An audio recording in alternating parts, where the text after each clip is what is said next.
This conference is the outcome of Governor Inslee's vision and support to ensure all Washington state employees have access to lean and continuous improvement learning so they can continue to provide a gold standard of service to all Washingtonians. We are grateful to see participation from all four corners of our state. Thank you. Our goal is to provide you with a variety of tools and techniques of various disciplines under continuous improvement umbrella. My team have carefully selected 24 sessions for this conference to share with you a wide range of tools and methodologies for you to adapt to your context to achieve desired outcomes. All the sessions are virtual over Zoom and scheduled over the next 2 weeks. Our commitment to produce an accessible conference continues to be important to the Results Washington team. The session materials we post on our websites are accessible. We have closed captioning and ESL interpretation for all sessions. Now I want to draw your attention to a few different features in Zoom that we will be using during the conference. As you hover over the window, the toolbar will appear, and you can see the icons for chat and Q&A. These are two different things. Chat will not be available for this session. However, if you have any questions during presentation, please feel free to pop those into the Q&A box. We'll do our best to answer as many questions as possible. If you are experiencing any technical issues, please use Q&A feature for that as well, and my team will do our best to help you. This conference has evolved from lean-only focus to include other disciplines under continuous improvement umbrella over the last 3 years. That is a testament to our commitment to adapt to changing times and to stay focused on our journey of lean and continuous improvement in Washington state. In selecting this year's offering, we have asked our presenters to keep 3 things in mind. 1, provide concrete tools and methods that participants can readily apply to their work. 2, provide learning that can be applied with hybrid remote work environments to meet current and future realities. And 3, provide learnings that support our commitment to advancing diversity, equity, and inclusion in Washington state government. We are committed to supporting a culture of continuous improvement here in Washington state. With that said, I have the honor and privilege to introduce Governor Inslee to our audience. And Governor, I'll pass this to you, sir, for your opening remarks. Thank you, Mandeep. Thanks for your leadership here. And I want to thank everybody that is on this call. I want to tell you, I really feel a kinship with everybody on this call because everybody on this call has dedicated their professional lives to public service.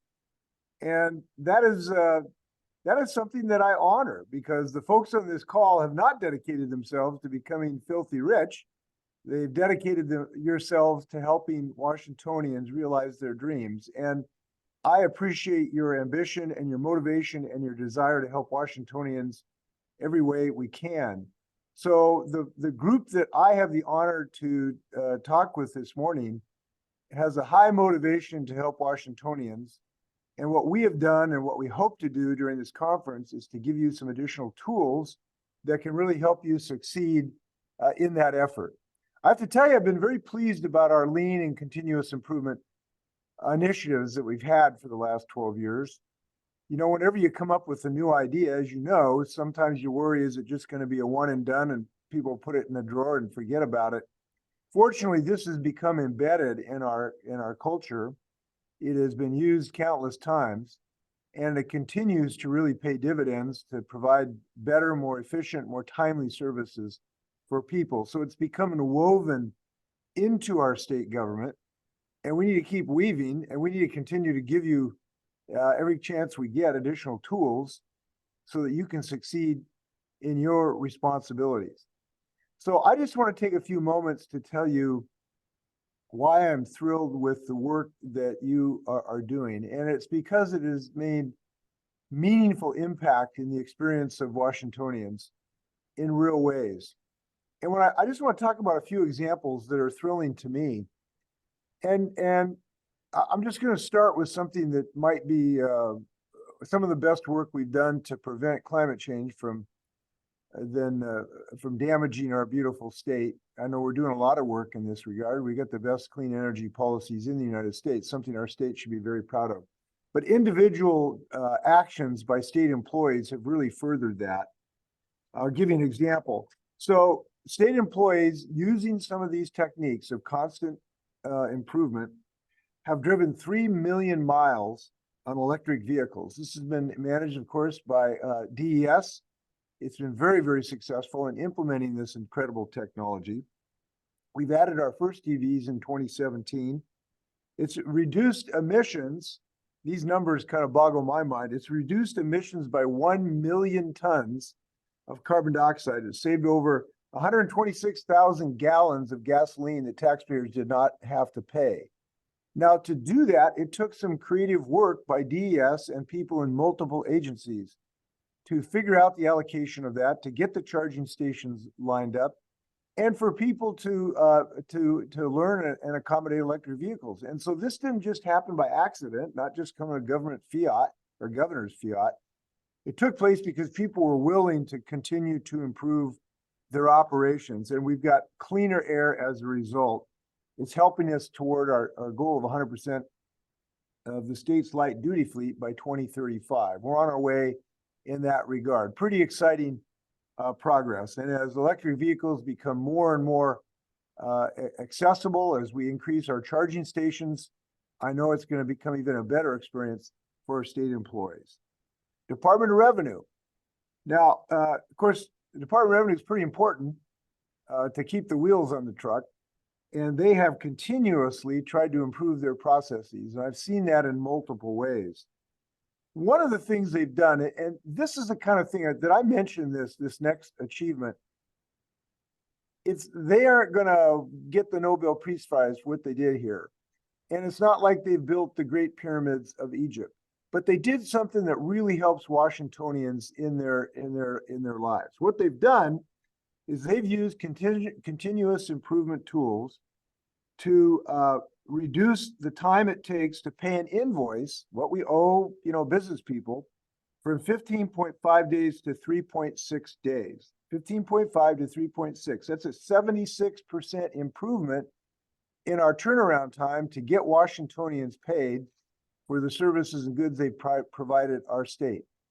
That is a big deal to small businesses out there that are trying to make payroll. And it's the kind of thing that improves people's lives in ways that, are not on billboards. But I want to tell you, they're exciting to me because it means some small business person out there might have sold some widgets to the Department of Transportation. He or she are trying to make payroll, and now they can do it because we get our bills paid 75% faster. And I want to thank the people who've been working on that. Similarly, Department of Licensing, what they've done, they have new customer experience. They've modernized the customer check-in system. They've installed cameras at every counter. And now, because of these new systems, again, using these constant improvement processes, they're serving customers 38% faster. This is a big deal to me, because there is nothing more frustrating to Washingtonians and nothing that's more kind of an example of government, frustration dealing with the state government than waiting, in that driver's license queue. So improving that by 38% is a major accomplishment in my view. So people can be out going to their kids' soccer practice instead of staying in line at the counter. I've seen this operation. I was in a site a few weeks ago, and everybody was happy in there, including the customers getting served. That's a big deal. Happiness ought to be our goal in customer service. I want to mention one more. Our Washington State's Art Commission. They've done something that is kind of a theme of this. They've really brought more diversity, more women, more artists of color, more new artists into their process. Congratulations.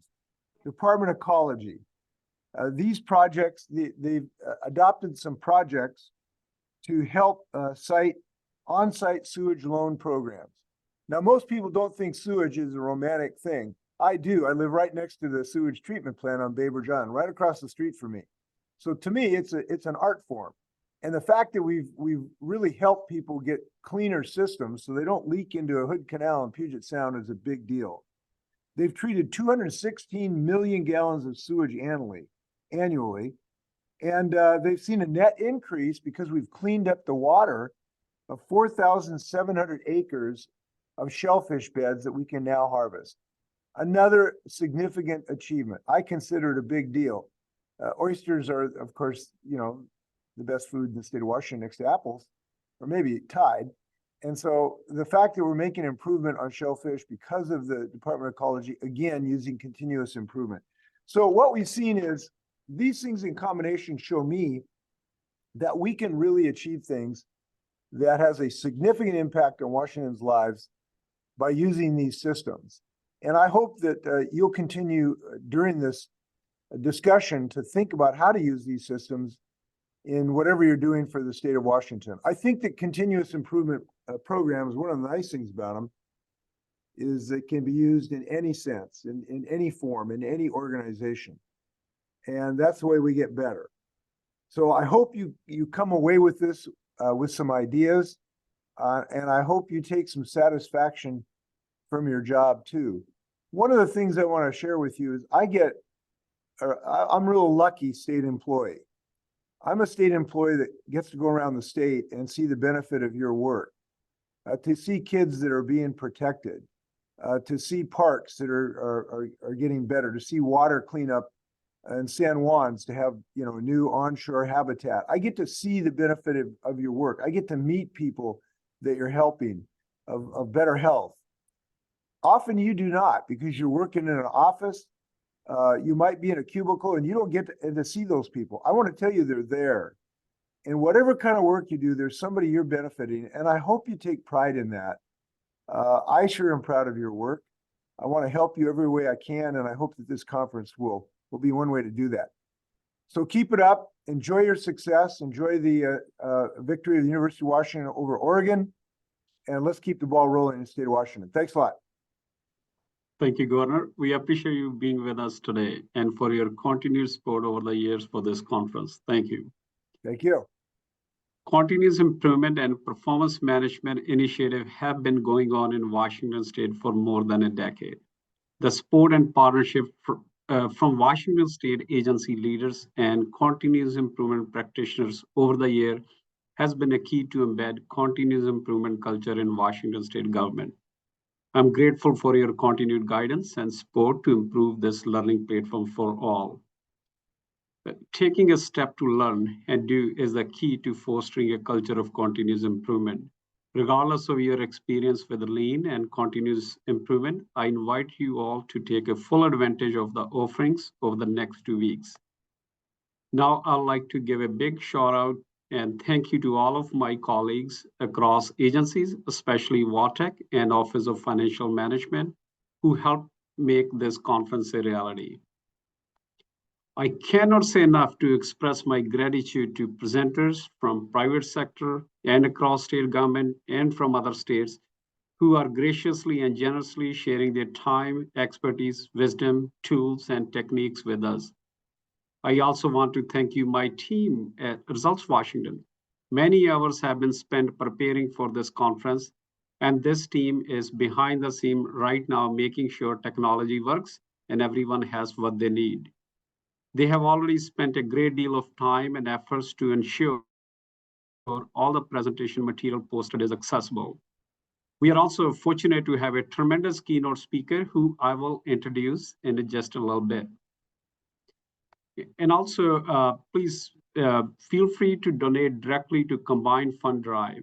And by directing your donations to Combined Fund Drive, you are supporting programs that make a difference and strengthen our communities in many different ways. We also have a tremendous response, and we have over 3,000 plus people registered for this conference. It is a choose your own adventure that is mindful of people's time. As you participate in the conference offering next 6 days over the 2 weeks, I encourage you to soak up everything you can. We have a tremendous agenda filled with many different angles on continuous improvement. And take your learning back to your team, talk about what you have learned with your colleagues, try something new. And now, without a further ado, I'd like to introduce our keynote speaker, Amy Leneker. A little bit about Amy. Amy is an author, leadership consultant, and a certified Dare to Lead facilitator who needs no introduction in Washington State. Amy is also the co-founder of the Leneker team with her husband. Amy has spent over 22 years working for the state of Washington, including 6 cabinet agencies and the legislature. Over the year, I had cherished any opportunities I had to learn from Amy. I'm certain you are going to walk away with a lot of wisdom, as I always had from Amy. With that, Amy, I'll pass it to you, please. Great. Thank you, Mandeep, for that wonderful introduction. I am so happy to be here. As a self-proclaimed public service nerd, there aren't many ways I would rather spend the day than with all of you. So thank you. Today, I get the pleasure of talking about how do we transform ideas into action. And I wanted to start by echoing what the governor said and just offering a thank you. Having spent over 20 years in state government, I don't think I was ever thanked enough.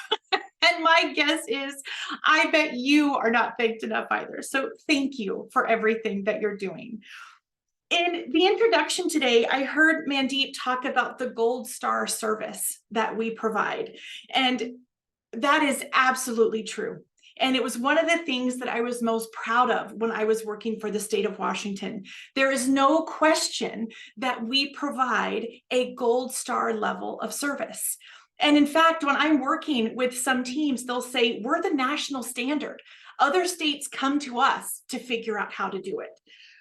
My question for you today is, what would happen if we served those who serve with us with that same Gold Star level of service? There's no question about what we do for others. The question today is, what can we do for the people that we work with? When I'm working with teams, so often I'm brought in when things are challenging. There's a lot of conflict, or there is a place the team is trying to go and they can't quite get there. That's what I want to focus on today. How do we build the strongest teams that we can? Because that is our best shot at moving ideas to action. I wanted to share what the Surgeon General would say about this whole topic, because if you're wondering, why is this important? It's important. And in fact, the nation's top medical doctor has said it's important. So one of the things that our Surgeon General has said is that his office is focused on the most pressing public health issues of our time. When the Surgeon General makes something a priority, it's a pretty high bar. It literally has to be one of the most pressing public health issues of our time. Let's look at what the priorities are right now. Here they are. According to our nation's top medical doctor, these are the most pressing public health issues of our time.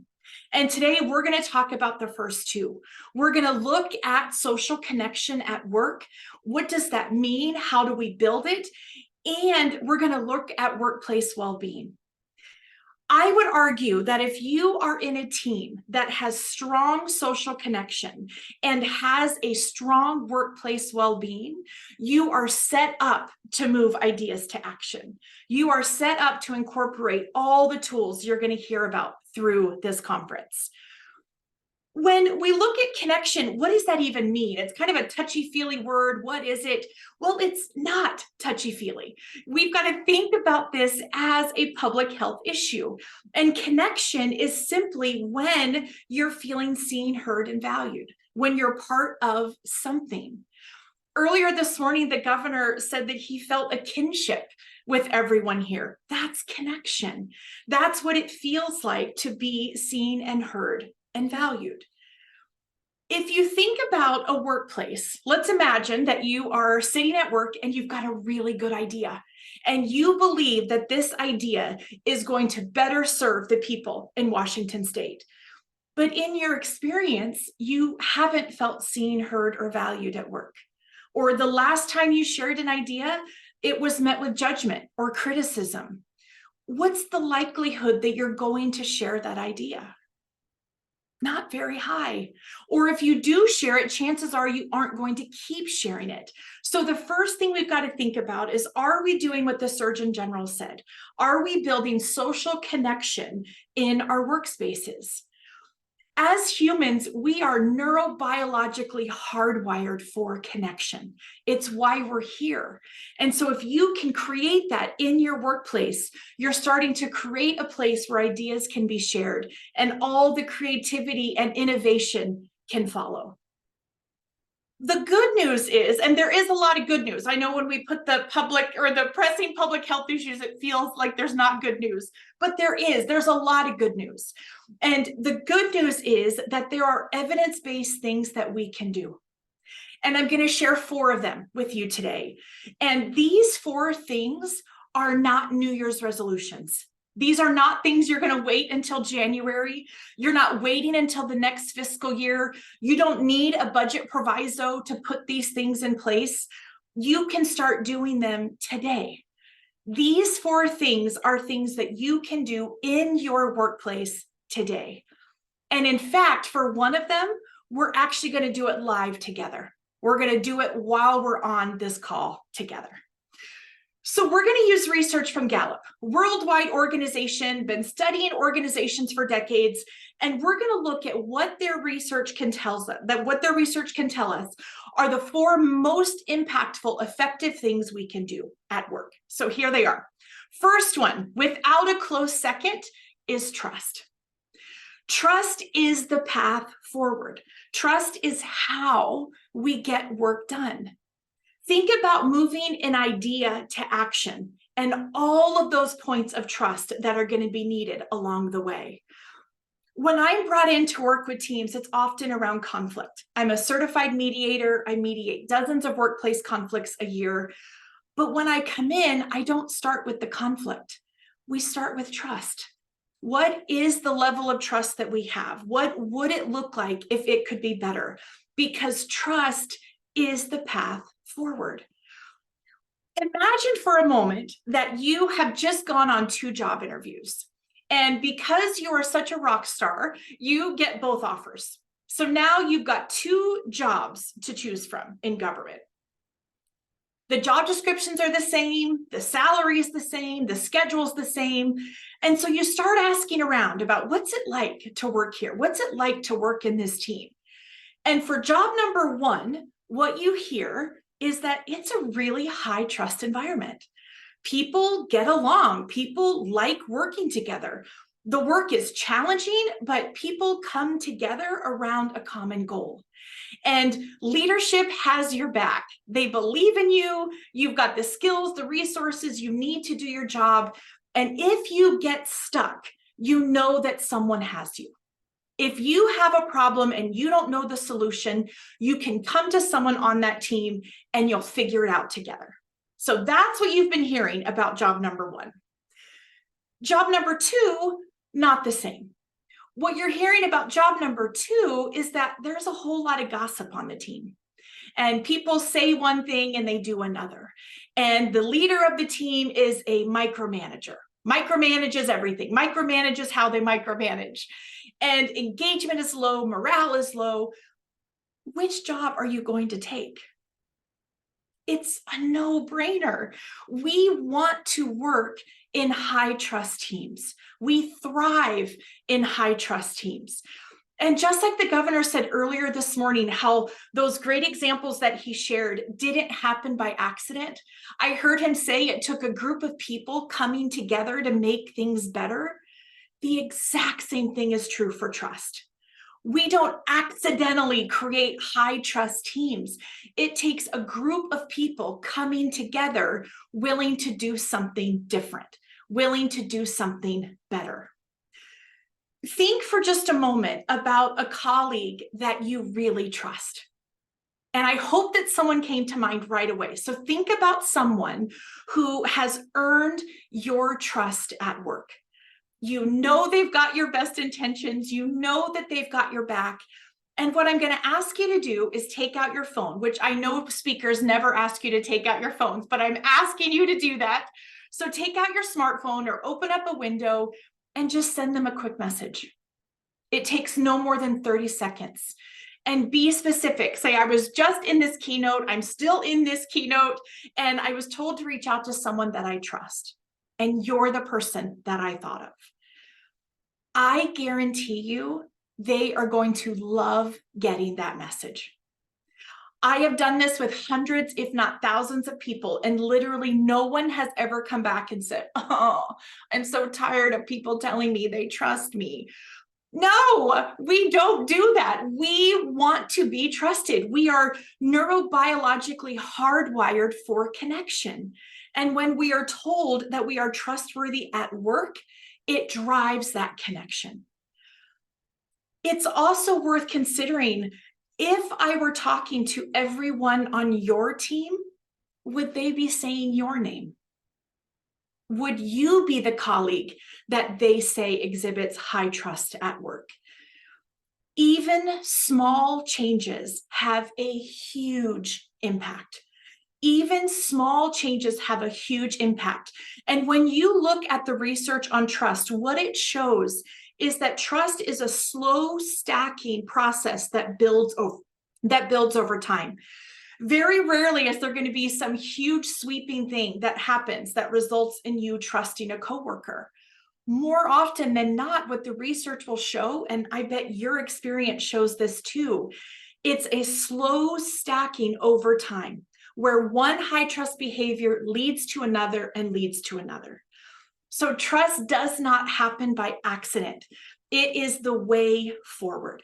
It's what's going to allow those ideas in your organization to be surfaced and for those ideas to move to action. So the first of the four things, without a close second, according to research, is trust. One other way to think about trust is that it really is it is the glue that holds your team together. And you can hire the most talented team in the world. You may have the single most talented group of people on your team, but without trust, they are never going to reach their full potential.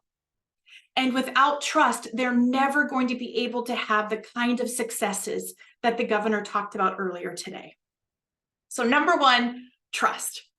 Let's look at number two. The second thing from the research is compassion. And compassion is that you care about me as a person. Not just that you care about me as a coworker or that you care about me because I get my job done, but compassion in this research is caring about the individual.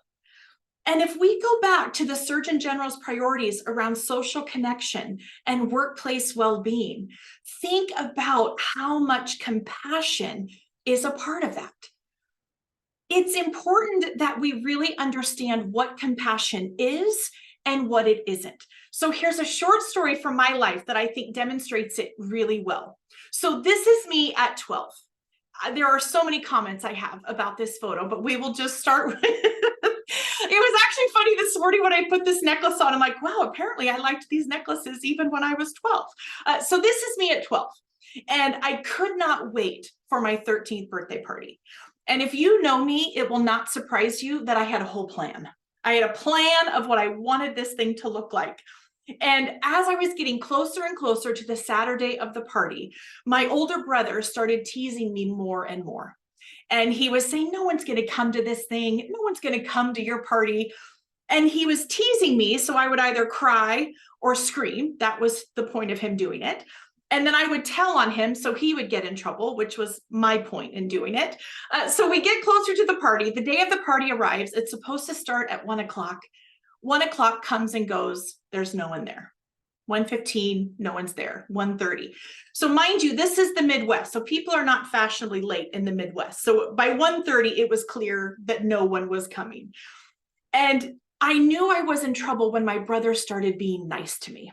Because after a whole week of teasing me that no one was going to come to this party, now he was being incredibly nice. And what he did as I was sitting there crying and shamed and I'm just feeling horrible was he called my cousins. We lived in a small town, and within 15 minutes, my cousins had ridden over on their bikes and we had a birthday party. We played the games, we ate the cake, and now, almost 4 decades later, instead of just remembering that as the birthday party where none of my friends showed up, I remember that as the birthday party where I felt so loved and celebrated by my family. What my brother did that day was he demonstrated compassion. At the time he was 17, he wasn't reading the Harvard Business Review, which is the research we're about to go into next. So he wasn't going down the checklist of what the Harvard Business Review says is compassion, but intuitively he knew what compassion was and what it wasn't. So let's look at what Harvard would say. And what is so important as you think about how you're treating your colleagues at work, how are you treating those who serve alongside you? Are we demonstrating compassion? When we look at this graph, it's 2 really simple things. One axis is how willing are we to do something? How willing are we to act? And the other is, to what degree do we understand the other person's emotions? And there's a tipping point in this graph. So what's going to happen is at the very bottom, these are behaviors that are going to drive disconnection. And remember, the Surgeon General said that social connection is a pressing public health issue. So when we do the behaviors near the bottom of this graph, we are driving disconnection. We are driving the very thing that the Surgeon General is saying is dangerous to our health. As we move up and as we get closer and closer to compassion, now we're driving connection. We're creating environments of trust. So at the very bottom is pity. The very bottom is pity. And pity, not helpful. Nobody wants to feel pitied. I have never yet met a single person who said, oh, it felt so good to be pitied. No, pity is when you feel sorry for someone. So my brother that day could have said, oh, bless your heart, a party and no one came. That would have been pity, and it would not have made me feel any better. If you're using pity in the workplace, if you're observing pity in the workplace, hit the pause button. Hit the pause button, because we can do better. If we move up the chart, Harvard would say now we're into sympathy. So sympathy is when we're feeling for the other person. And so we might say, gosh, I'm really sorry. And you're literally feeling that. You're not just feeling pity for them, but you're actually feeling the sorrow for them. If you look, though, we are still in disconnection. We are not driving relationships or building trust. Sympathy is not driving connection. I spend a lot of my time facilitating Dare to Lead, and we talk about how do we get over this tipping point? How do we move from the tipping point so that we can actually be driving connection in workplaces? And so the next one is empathy. Now we've hit the tipping point. Now in the language of emotion, we have now started to drive connection. And empathy is feeling with someone. What is so important to remember about empathy, it's not connecting to the experience. It's connecting to the emotion of the experience. So that day, my brother could have shown empathy. And although he had never had a party where no one came, in fact, it would have been the exact opposite. He was wildly popular, star football player, tons of friends. He had a party, we needed to rent a hall, right? So, but he knew what it felt like to feel uncomfortable. He knew what it felt like to feel ashamed. He knew what it felt like to feel disappointed. He could have demonstrated empathy. And he could have said, gosh, I've never been through this, but I know what that emotion feels like. So that would have been empathy. And it would have driven connection, but it wouldn't have gone as far as we can go. And it wouldn't have gone where Harvard says we need to go if we want to create the most thriving, successful workplaces. And that's compassion. Compassion is empathy in action. Compassion is not just feeling with someone, it's what are we going to do about it? And that's what he did that day. When he called my cousins and they all came over to celebrate my birthday with me, that was empathy in action. I was just working with the team a few weeks ago, and they're going through huge changes. And the team, as you would imagine, there's lots of stress, lots of anxiety, lots of consternation as these changes are coming. And one of the managers said, I don't know if I need to keep asking how they're doing. I can sympathize, I can empathize, but I can't do anything about it. Compassion is also having the conversation about what you can and can't do. In that moment, you're right. There wasn't anything you could do about the change that had not yet been announced from up above. But there are things we can do within our control to make things better. That's compassion. It's empathy in action. So again, if you're in your workplace and you're seeing pity or you're seeing sympathy, or even if you're seeing empathy, challenge yourself to go one step further. Challenge yourself to find out what would it look like to put empathy in action. What would that be? And you'll start to notice the difference in connection. Empathy in action drives connection. Jane Goodall says it this way. She says that you can't get through a single day without having an impact on the world around you. What you do makes a difference, and you have to decide what kind of difference you want to make. One of the reasons I was drawn to public service and why the majority of my clients now that I'm an external consultant are public sector organizations is because I'm drawn to making a difference. And I bet that that's why you're in public service too. Let's think about how do we make a difference for the people we work with, not just for the people we work for. You get up every day and you head to work and you make a difference for the people that you work for. All of the Washingtonians that need you, that need the services you provide. My challenge is, yes, of course, let's keep doing that. And let's focus on the people we're working with too. How can we give them an environment that they need to thrive, an environment where there's connection and workplace well-being? So let's look at the third one. We're halfway through because I mentioned there were 4. So we've done trust, we've done compassion, and now it's stability. Stability is in the midst of change when there is so many things that are unpredictable. And holy cow, how unpredictable does the world feel right now? It feels pretty unpredictable. In the midst of all of that, stability is saying, here's what we do know. Stability is saying, here are the parts that haven't changed. So using that team I talked about just a few minutes ago, where they were waiting for all of these big changes, stability was that their core mission hasn't changed. So even though there's all this new information that's going to come, their core mission, their day-to-day reason for being there hasn't changed. That's stability. We can also think about stability in terms of what is the emotional environment of our workplace. And we've known since the 60s, this is not new research. We've literally known since the 60s that emotions are contagious. And if you watch 2 people interact, you will start to see them mirror each other. There is a contagious nature to emotion. And do you know what the most contagious emotion of all is? Stress and anxiety. Stress and anxiety is the most contagious emotion.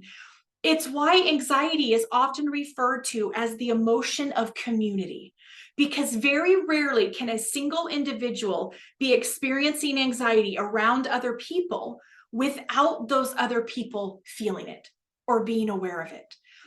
Stability is recognizing, how am I? What am I bringing into the workplace? And as you show up every day, are you bringing in stress and anxiety? Are you bringing in the energy that's ramping up? Or are you bringing in a sense of calm? A sense of calm. In her book, Dare to Lead, Brene Brown writes that calm can be a leader's superpower because calm starts to shift the energy in a room. And it can't be fake calm. So you can't come, I'm looking right over at Mandeep's picture. You can't come in to a meeting like this and say you're calm, but you're not, because that doesn't build, hi Mandeep. So that doesn't build trust. That actually drives confusion and it makes us less comfortable. It makes us more insecure as coworkers. What we're talking about is real calm. Real, genuine, this is a stable environment. And yes, there are changes and yes, there are differences, but we're going to be able to weather it. Think about how many in your organization have experienced burnout or might be experiencing burnout. This is where stability comes in because it is really hard to give something that we don't have. And so to go to a manager and say, you need to help your team manage burnout when that manager is burnt out themselves. They're doing the work of 5 people. This is where stability comes in. We've got to figure out what would that stability look like? How do we shore individuals up? How do we give them the resources that they need in order to provide the service?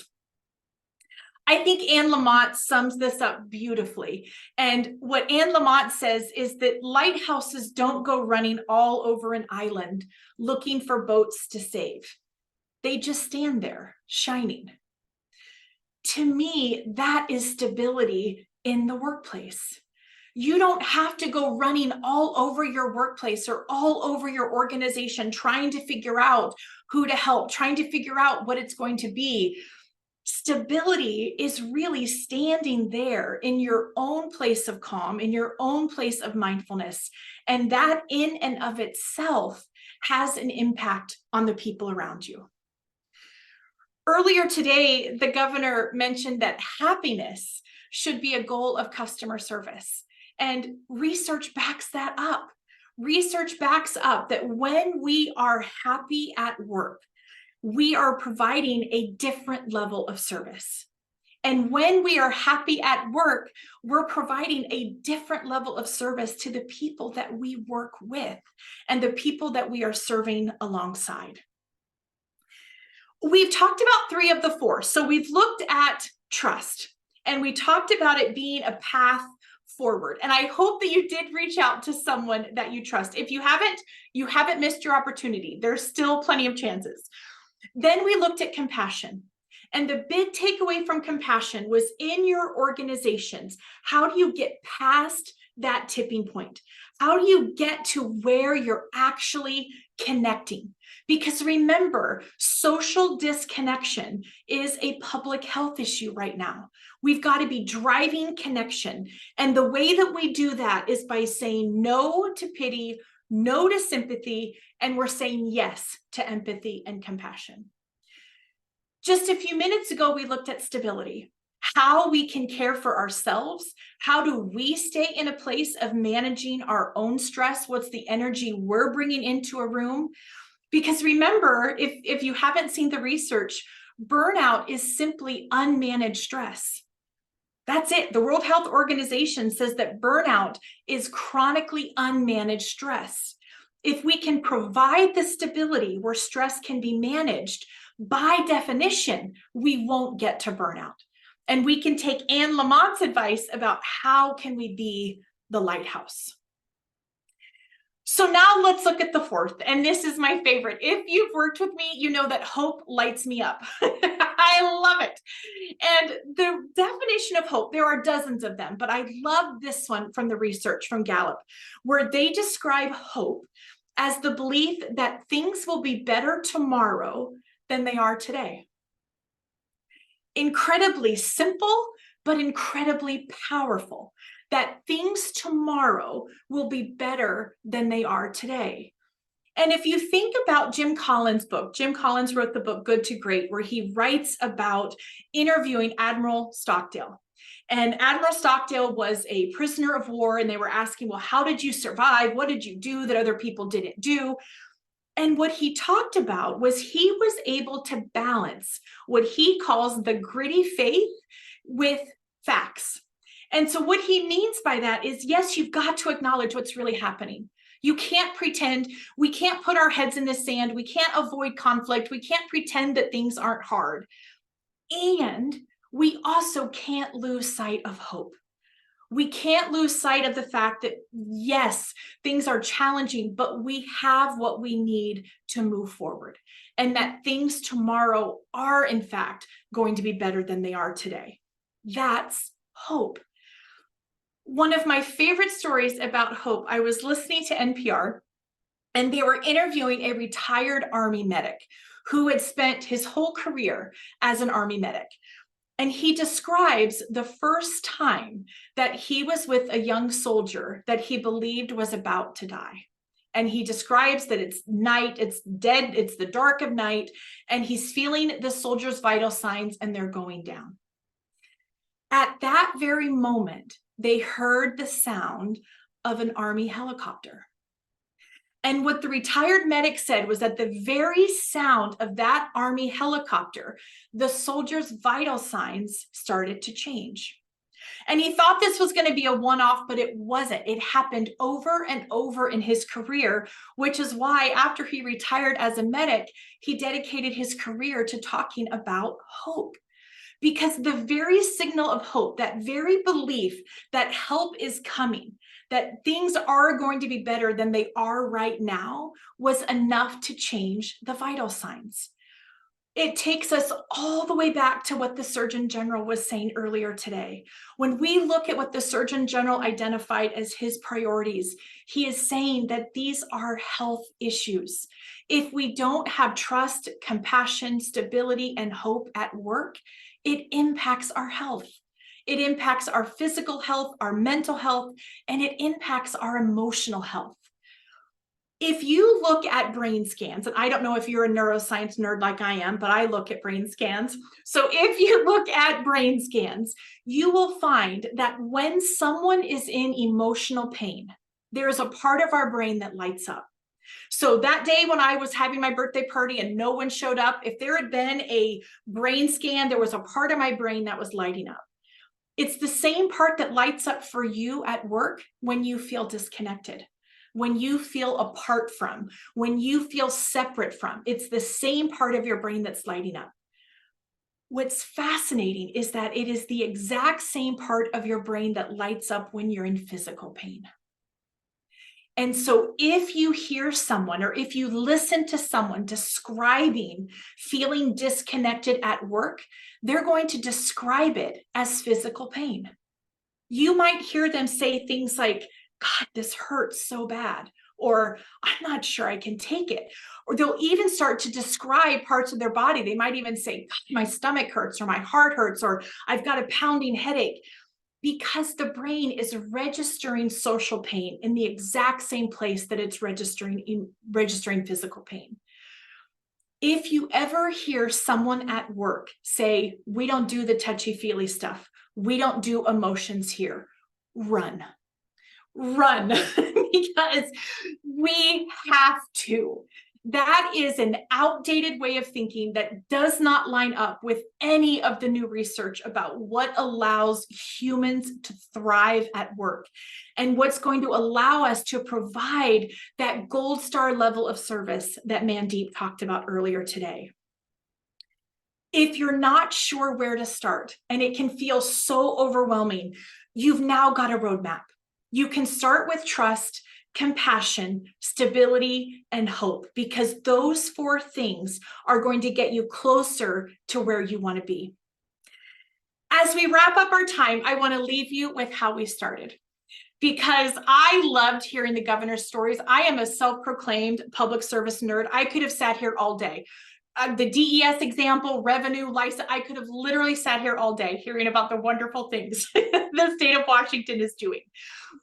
The other question is, what are the wonderful things we can be doing for the people who serve alongside us? Let's give them the same gold star level of service that Mandeep talked about earlier. So friends, with that, thank you so much for having me. This was an absolute honor. And Mandeep, I'll turn it back to you. Thank you so much, Amy. Thank you for such an inspiring keynote and being so generous and sharing your time and wisdom with us.